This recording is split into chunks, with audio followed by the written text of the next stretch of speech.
ونصلي على رسوله الكريم أما بعد فأعوذ بالله من الشيطان الرجيم بسم الله الرحمن الرحيم والضحى والليل إذا سجى ما ودعك ربك وما قلى وَلَلْآخِرَةُ خَيْرٌ لَكَ مِنَ الْأُولَى وَلَسَوْفَ يُعْطِيكَ رَبُّكَ فَتَرْضَى أَلَمْ يَجِدْكَ يَتِيمًا فَآوَى وَوَجَدَكَ ضَالًّا فَهَدَى وَوَجَدَكَ عَائِلًا فَأَغْنَى فَأَمَّا الْيَتِيمَ فَلَا تَقْهَرْ وَأَمَّا السَّائِلَ فَلَا تَنْهَرْ وَأَمَّا بِنِعْمَةِ رَبِّكَ فَحَدِّثْ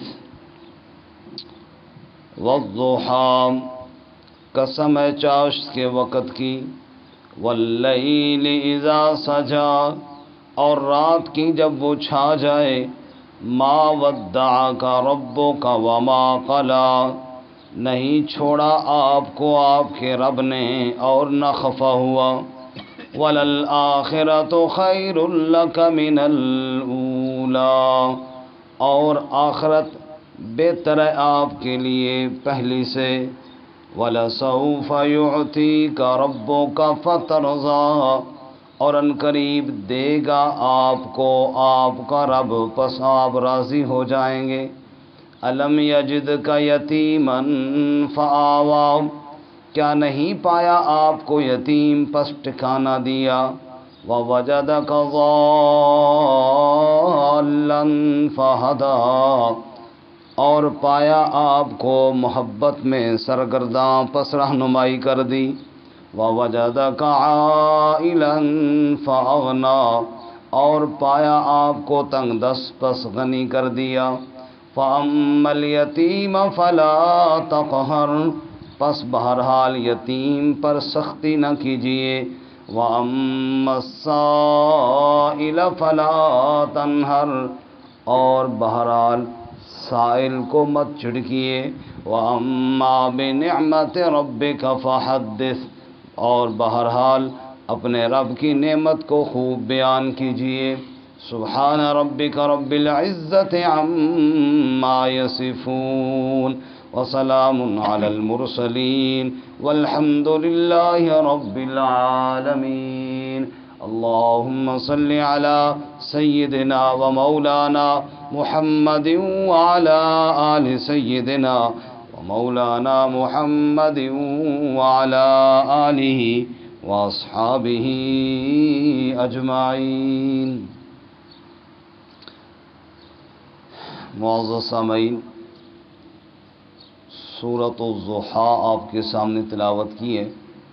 اللہ رب العزت اس کے مطابق صحیح بیان کی توفیق عطا فرمائے اور ہمیں قرآن و سنت پر عمل کرنے کی توفیق عطا فرمائے۔ سورۃ الضحیٰ اور اس کے بعد سورۃ الانشراح، یہ دو وہ صورتیں ہیں کہ جن میں رسول اللہ صلی اللہ علیہ وسلم کے لیے تسلی ہے۔ اگر کوئی یہ کہے کہ وہ کون سی صورتیں ہیں کہ جن میں سب کی سب عظمت مصطفیٰ صلی اللہ علیہ وسلم ہے، تو سورۃ الضحیٰ اور سورۃ انشراح ہیں۔ اگرچہ قرآن مجید کی ہر آیت ہی آپ صلی اللہ علیہ وسلم کی عظمت کی دلیل ہے، لیکن ان صورتوں کا موضوع ہی آپ صلی اللہ علیہ وسلم کو تسلی اور آپ صلی اللہ علیہ وسلم کی مقام کو بیان کرنا ہے۔ اس سورہ مبارکہ کے شان نزول کے بارے میں کچھ وقت وحی کا سلسلہ رک گیا، تقریباً 18 دن وحی نہ آئی۔ جب کوئی نئی آیت نہ آئی تو ظاہر ہے آپ صلی اللہ علیہ وسلم نے بھی نہ سنائی۔ اس پر لوگوں نے باتیں کرنا شروع کی، خصوصاً ابو لہب کی بیوی ام جمیل اس بدبخت نے تو یہ کہنا شروع کیا کہ محمد صلی اللہ علیہ وسلم کے پاس نعوذ باللہ جو شیطان آتا تھا اب اس نے آنا چھوڑ دیا، نعوذ باللہ من ذالک، اور یہ باتیں کہنا شروع کی کہ بس جی اللہ تعالیٰ ناراض ہو گیا، اللہ تعالیٰ نے اب جو باتیں کرنی تھی ختم کر دی۔ بعض لوگوں کا مزاج ہوتا ہے تھوڑی سی بات کو بڑھا بڑھا کے پیش کرنا، وہ کھوج کرید میں لگے رہتے ہیں، کہیں سے کوئی بھنک ملے کسی بات کی تو اس کو بہت زیادہ بڑھا کر بیان کیا جائے۔ تو انہوں نے بھی ایسا ہی کیا کہ وہی نہیں آئی 18 دن تو اس بات کو یوں پیش کرنا شروع کیا، جی بھائی بند ہو گئی جی، اللہ تعالیٰ ناراض ہو گیا جی، نعوذ باللہ۔ آپ صلی اللہ علیہ وسلم کو ظاہر بات ہے یہ باتیں شاق گزرتی تھیں، کیونکہ ناراضگی بھی کسی انسان کی تو نہیں نا، اللہ کی ناراضگی کی باتیں ہو رہی تھی، اور 18 دن وہی نہیں آئی۔ آپ صلی اللہ علیہ وسلم بھی افسردہ ہوئے، اللہ تعالیٰ نے سورۃ الضحیٰ نازل فرمائی اور آپ صلی اللہ علیہ وسلم کو تسلی دے کر فرمایا والضحیٰ واللیل اذا سجا ما ودعک ربک وما قلی۔ یہ لوگوں کی باتیں ہیں، نہ رب نے آپ کو چھوڑا ہے نہ رب آپ سے خفا ہوا ہے۔ سورۃ الضحیٰ کو نہ ذرا جاگ کے سننا، ویسے بھی ہر ساری صورتوں کو سمجھ نہیں لگ رہی تو آپ سے تسلی کی بات ہے، ذرا کہہ دے سبحان اللہ۔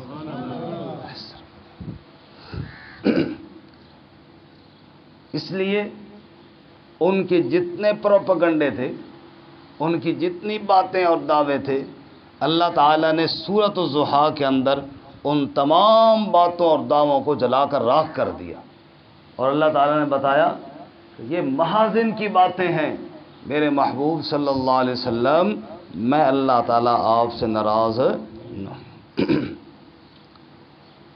مفسرین نے سورۃ الضحیٰ کا خلاصہ یوں بیان کیا ہے کہ اللہ تعالیٰ نے آپ صلی اللہ علیہ وسلم کو بچپن کی 3 باتیں بھی یاد دلائیں، آئندہ کے لیے 3 احکامات بھی دیے، اور 3 عظیم وعدے کیے ہیں، اے میرے محبوب میں اللہ آپ سے ناراض۔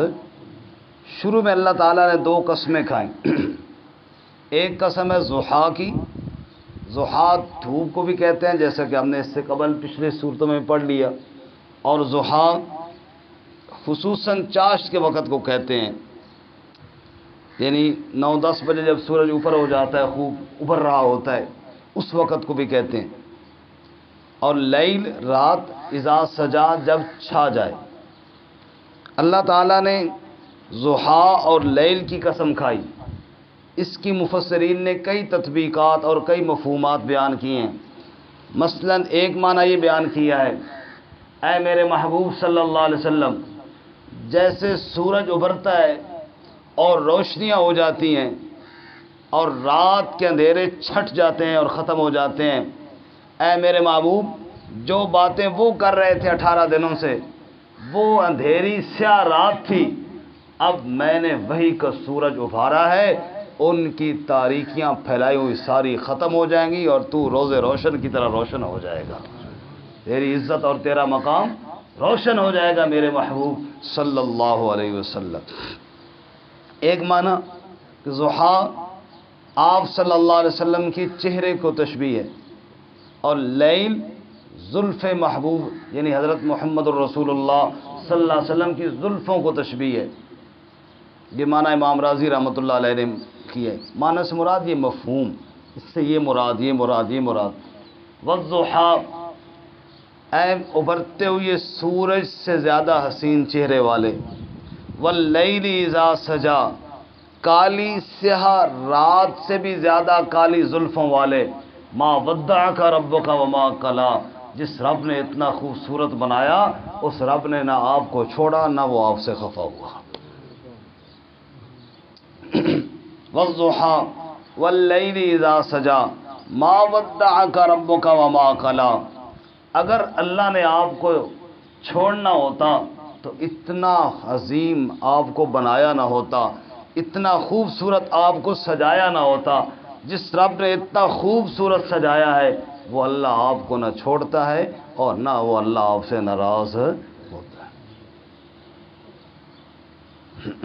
یہ بات تو مکہ کی ہے، مدینہ منورہ میں بھی کچھ شاعر تھے جنہوں نے آپ صلی اللہ علیہ وسلم کی ہجو کی، اپنے شعروں میں آپ صلی اللہ علیہ وسلم کے خلاف بکواسات کی۔ اس وقت اللہ تعالیٰ نے آپ صلی اللہ علیہ وسلم کو حکم دیا کہ آپ ایک محفل منعقد کروائیں جس میں آپ صلی اللہ علیہ وسلم کی تعریفیں ہوں اور آپ صلی اللہ علیہ وسلم کی عظمت کو بیان کیا جائے۔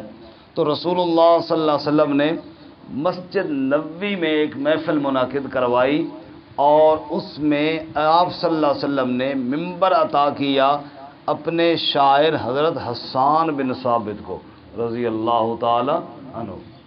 اور یہ بڑا عجیب منظر تھا اور یہ بڑی عجیب محفل تھی۔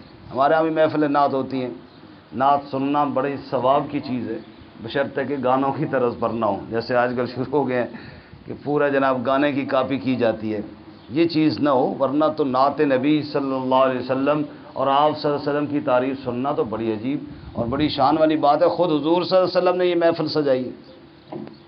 تو آپ صلی اللہ علیہ وسلم نے اپنے ممبر پر بٹھایا حضرت حسان کو رضی اللہ تعالیٰ عنہ، اور آپ صلی اللہ علیہ وسلم نے صحابہ کرام کو بھی جمع کیا، اور حسان نے اپنے شعروں میں آپ صلی اللہ علیہ وسلم کی تعریف کی اور کہتا ہے وَأَحْسَنَ مِنْكَ لَمْ تَرَ قَطُّ عَيْنِي وَأَجْمَلَ مِنْكَ لَمْ تَلِدِ النِّسَاءُ خُلِقْتَ مُبَرَّأً مِنْ كُلِّ عَيْبٍ كَأَنَّكَ قَدْ خُلِقْتَ كَمَا تَشَاءُ۔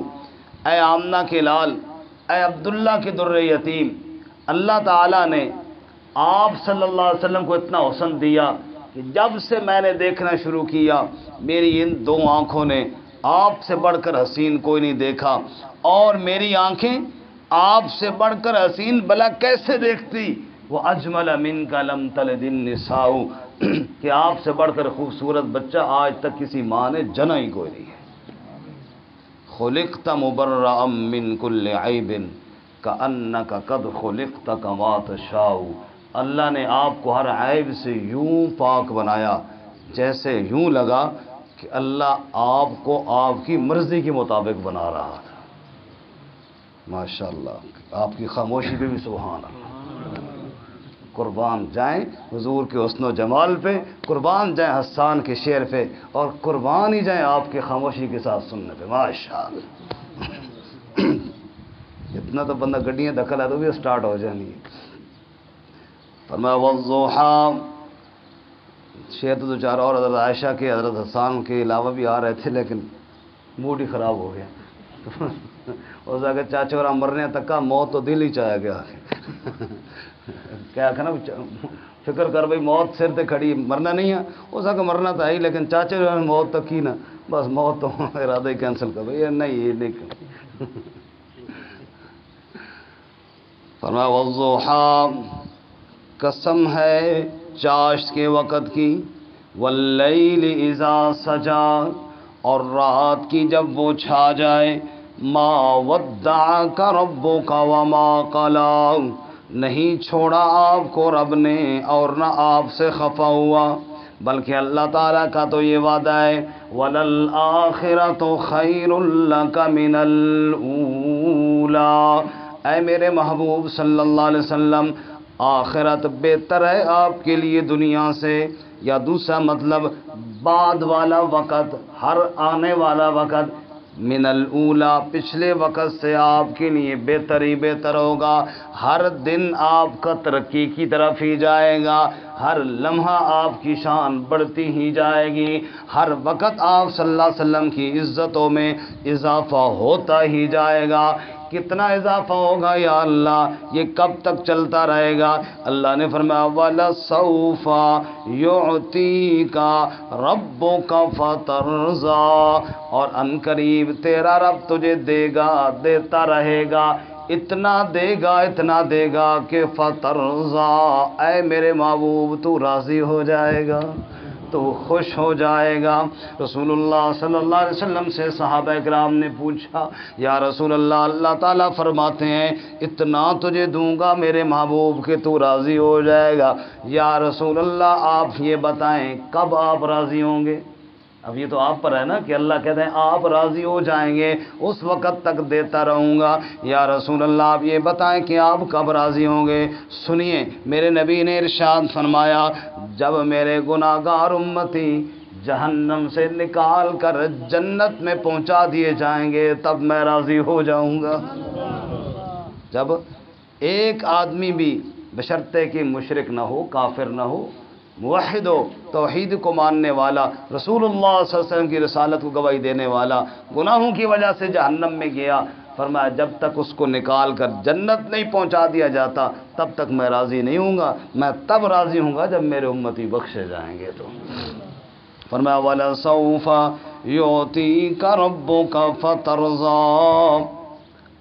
قرآن مجید میں مختلف انبیاء علیہ السلام کا تذکرہ ہوا نا، لیکن ایک بات پہلے یہ ذہن میں رہے کہ انبیاء کا یوں تقابل بیان کرنا کہ کسی نبی کی شان کو نعوذ باللہ گھٹایا جائے، یہ تو جائز نہیں۔ سارے نبی شان والے ہیں، کسی نبی کی نعوذ باللہ بے ادبی کرنے کی اجازت نہیں، لیکن یہ بات ضرور ہے کہ قرآن مجید میں خود اللہ تعالیٰ نے مقامات کا فرق تو رکھا ہے۔ تلک الرسل فضلنا بعضهم علی بعض، بعض رسولوں کو بعض فضیلت ہے۔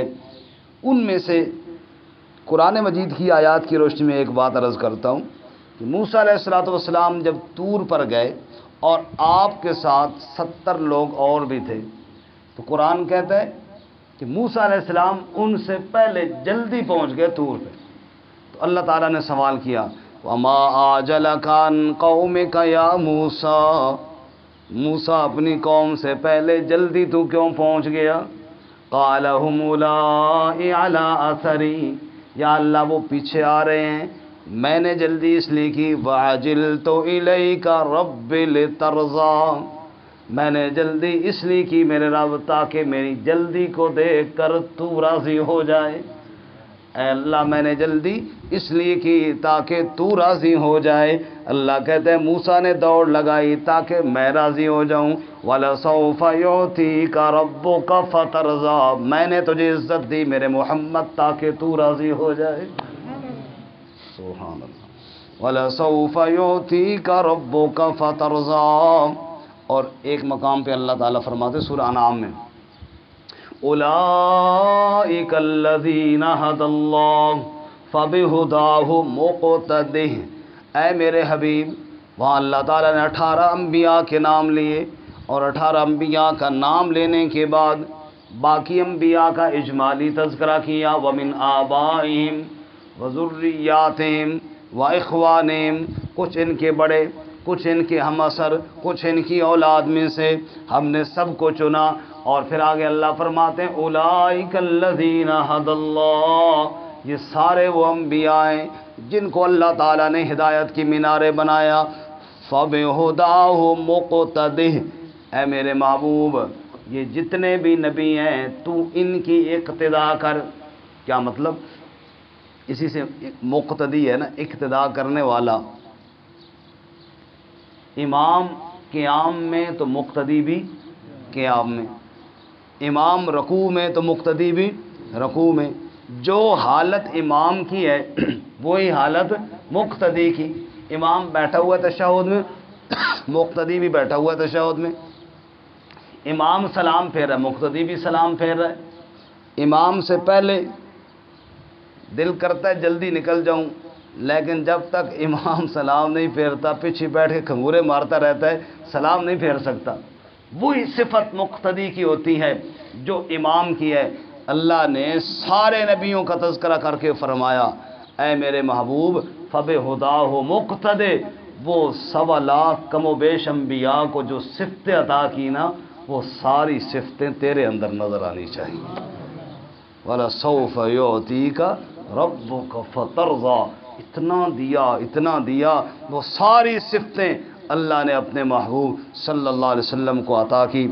اس پہ بہت زیادہ بات ہے، ایک آخری حدیث سنا کر باقی صورت انشاءاللہ کل پڑھیں گے۔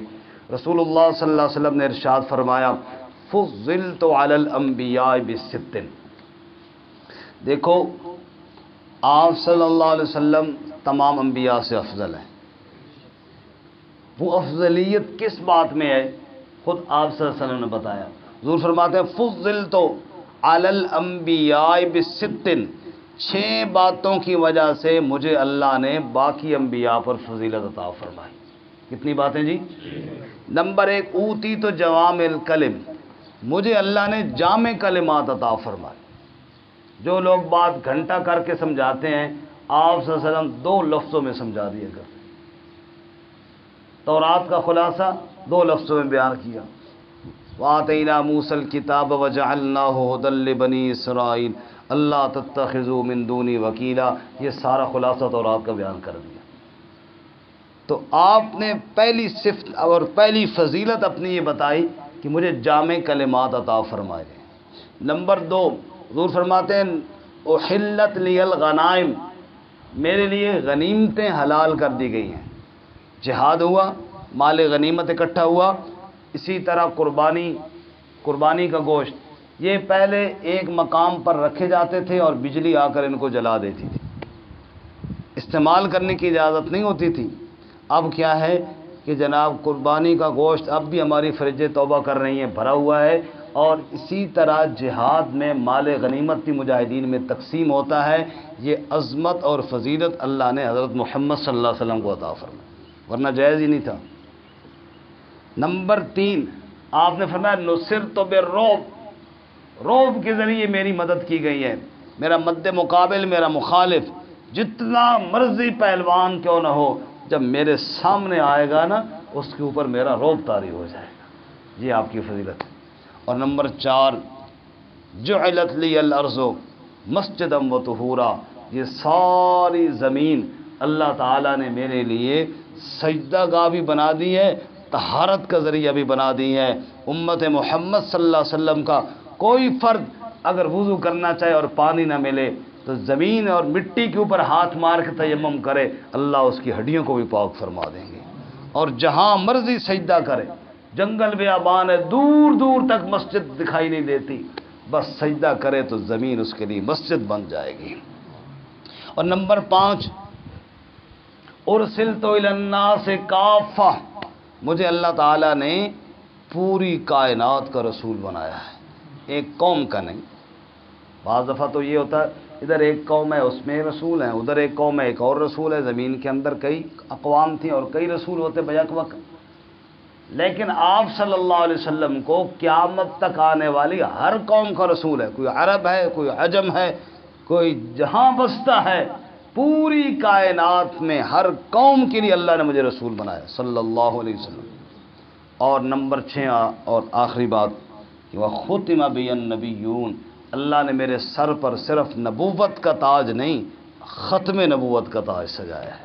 اللہ تعالیٰ نے مجھے صرف نبی نہیں بنایا، اللہ نے مجھے آخری نبی بنایا. تو یہ سب وہ عطائیں ہیں جو اللہ نے آپ کو عطا فرمائی. وَلَسَوْفَ يُعْطِيكَ رَبُّكَ فَتَرْضَىٰ، تجھے اتنا دیا اور دیتا رہوں گا کہ میرے حبیب تو خوش ہو جائے گا، تو راضی ہو جائے گا. اس سے آگے انشاءاللہ کل پڑھیں گے.